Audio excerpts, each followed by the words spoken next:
ഇന്ന് തന്നെ ഡൗൺലോഡ് ചെയ്യൂ. കാണൂ നിങ്ങളുടെ ഫേവറേറ്റ് ഷോസ്.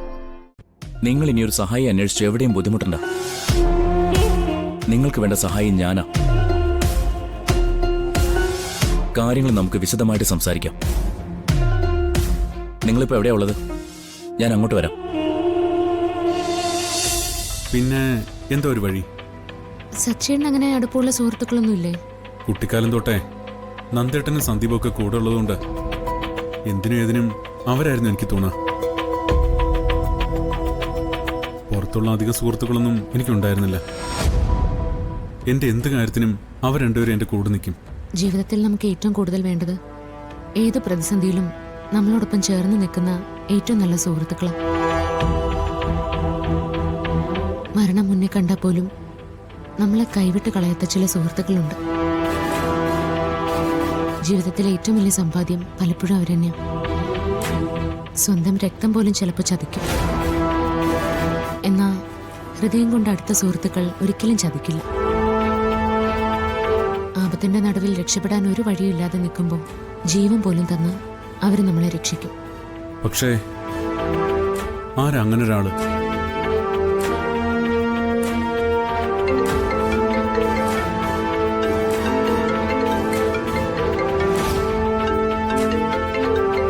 ധനുഷ വിളിക്കുന്നേ. എടുക്കണോ? എടുത്ത് സംസാരിക്കുക. സഹായിക്കാൻ പറ്റിയില്ലെങ്കിലും എന്തെങ്കിലും ഒരു വഴി പറഞ്ഞു തരാൻ ചിലപ്പോൾ ധനുഷിന് പറ്റിയാലോ. ഹലോ ധനുഷ്.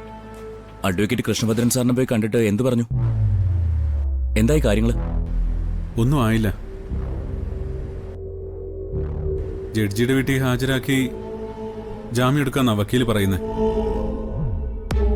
ഞാനിപ്പോ കുറച്ച് തിരക്കില്ല. ഞാൻ ധനുഷിനെ പിന്നീട് തിരിച്ചു വിളിക്കട്ടെ.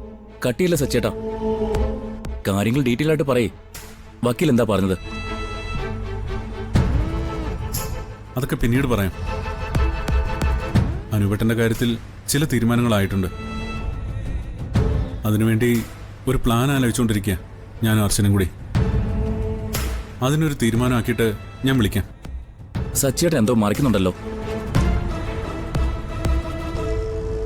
എന്താണെങ്കിലും പറയേ.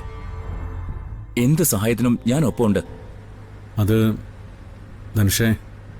സച്ചേട്ടാ ഇങ്ങത്താ, ഞാൻ സംസാരിക്കാം.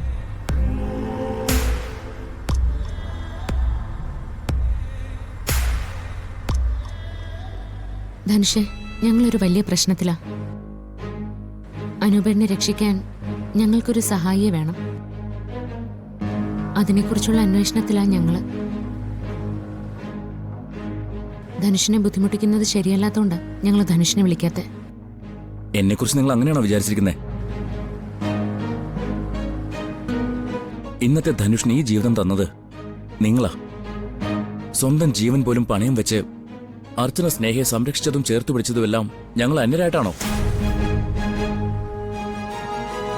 നിങ്ങൾ രണ്ടുപേരും ഒരു കാര്യം മനസ്സിലാക്കണം. നമ്മളെല്ലാവരും ഒരു കുടുംബത്തിനുള്ളിൽ ജീവിക്കുന്നവരാ. ആ കുടുംബത്തിലൊരു പ്രശ്നം ഉണ്ടായാൽ അത് എന്റെ കൂടി പ്രശ്നമാ. എന്റെ ജീവൻ തന്ന് ഞാൻ നിങ്ങളെ സഹായിക്കും. അനൂപേട്ടനെ രക്ഷിക്കാനുള്ള നിങ്ങളുടെ ശ്രമത്തിൽ ഞാനും കൂടെയുണ്ട്. നിങ്ങൾ എന്താ ഒന്നും പറയാത്തത്? അതോ നിങ്ങൾക്കെന്നെ വിശ്വാസമില്ലാഞ്ഞിട്ടാണോ? ഞാനിപ്പോഴും പഴയ ധനുഷിൽ നിന്ന് മാറിയിട്ടില്ലെന്ന് നിങ്ങൾ വിചാരിക്കുന്നുണ്ടോ? ഏയ്, ഒരിക്കലും ഇല്ല ധനുഷേ. ധനുഷിനെ ഞങ്ങൾക്കിപ്പോൾ നല്ലതുപോലെ മനസ്സിലാവും. പക്ഷേ സ്നേഹയ്ക്ക് ധനുഷ് മാത്രമേ ഉള്ളൂ. ഞങ്ങൾ കാരണം അവൾക്കൊരു ബുദ്ധിമുട്ടും ഉണ്ടാവരുത്. ഇപ്പൊ തന്നെ കുഞ്ഞിന്റെ കാര്യത്തിൽ അവൾ ആകെ തകർന്ന നിലയില. ഇപ്പോ ധനുഷിന്റെ കാര്യത്തിലും സ്നേഹയ്ക്ക് നല്ല പേടിയുണ്ട്. അതൊന്നും നിങ്ങൾ കാര്യമാക്കണ്ട. ഞങ്ങളുടെ കുഞ്ഞ് നഷ്ടപ്പെട്ടത് എന്തുകൊണ്ടാണെന്ന് എനിക്ക് നല്ലതുപോലെ അറിയാം. അതെന്റെ കുറ്റം കൊണ്ട് തന്നെയാ. അതിനെക്കുറിച്ചൊന്നും ഞാൻ ഇപ്പൊ പറയുന്നില്ല. ഒരു കാര്യം മാത്രം ഞാൻ പറയാം. എന്ത് സഹായത്തിനും ഞാൻ ഒപ്പമുണ്ട്. നിങ്ങൾ എന്നെ ഒഴിവാക്കുന്നതാണ് എന്റെ സങ്കടം. ഞാൻ വിശ്വസിക്കാൻ കൊള്ളാവുന്ന ഒരാളാണെന്ന് ഇപ്പോഴെങ്കിലും നിങ്ങൾക്ക് തോന്നുന്നുണ്ടെങ്കിൽ എന്നെ ഒഴിവാക്കരുത്. ഈ കാര്യത്തിൽ നിങ്ങളുടെ കൂടെ ഞാനും ഉണ്ട്. ഞാൻ എന്താ ചെയ്യേണ്ടത് അത് പറഞ്ഞാൽ മാത്രം മതി. ധനുഷ്, കാര്യങ്ങളൊക്കെ ഞാൻ വിശദമായിട്ട് പറയാം. അനൂപേണ്ണെ രക്ഷിക്കാൻ ഞങ്ങളൊരു പ്ലാൻ തയ്യാറാക്കിയിട്ടുണ്ട്. അതിന് ഒരു സഹായി വേണം.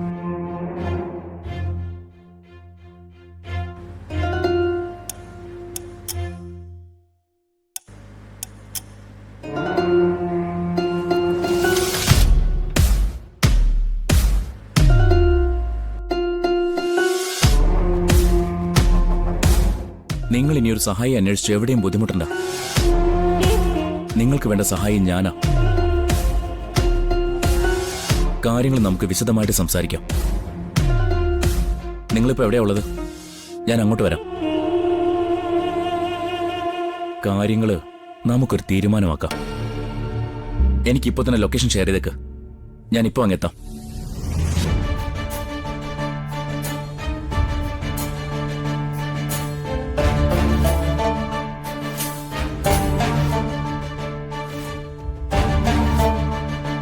ധനുഷ് പറഞ്ഞത് കേട്ടല്ലോ. എന്തു പറയുന്നു? ലൊക്കേഷൻ ഷെയർ ചെയ്ത് കൊടുക്കട്ടെ? ഈ അവസ്ഥയില് നമ്മളെ സഹായിക്കാൻ ധനുഷിനേക്കാൾ മറ്റൊരാളില്ല. സ്നേഹ എന്തു പറഞ്ഞു എന്നൊന്നും നമ്മളിപ്പോ ചിന്തിക്കണ്ട. ആദ്യം അനൂപേട്ടനെ രക്ഷിക്കാനുള്ള കാര്യങ്ങളൊക്കെ ചെയ്യാം. സ്നേഹയോട് അത് കഴിഞ്ഞിട്ട് കാര്യം പറഞ്ഞാൽ മതി. അല്ലെങ്കിൽ ധനുഷനെ അവളെ ഡീൽ ചെയ്തോളും. താൻ ധൈര്യമായിട്ട് ധനുഷന് ലൊക്കേഷൻ ഷെയർ ചെയ്ത് കൊടുക്ക്.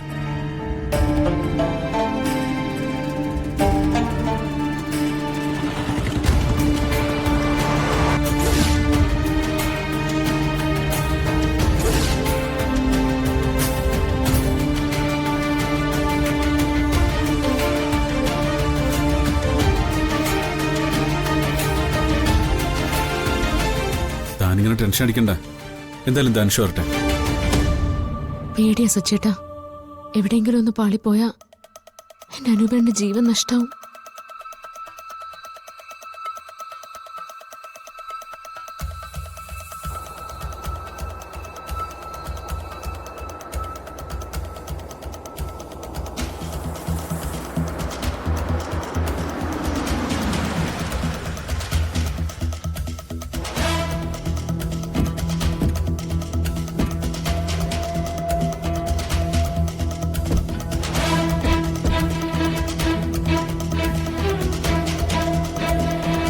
നിങ്ങൾ രണ്ടുപേരും പേടിക്കണ്ട.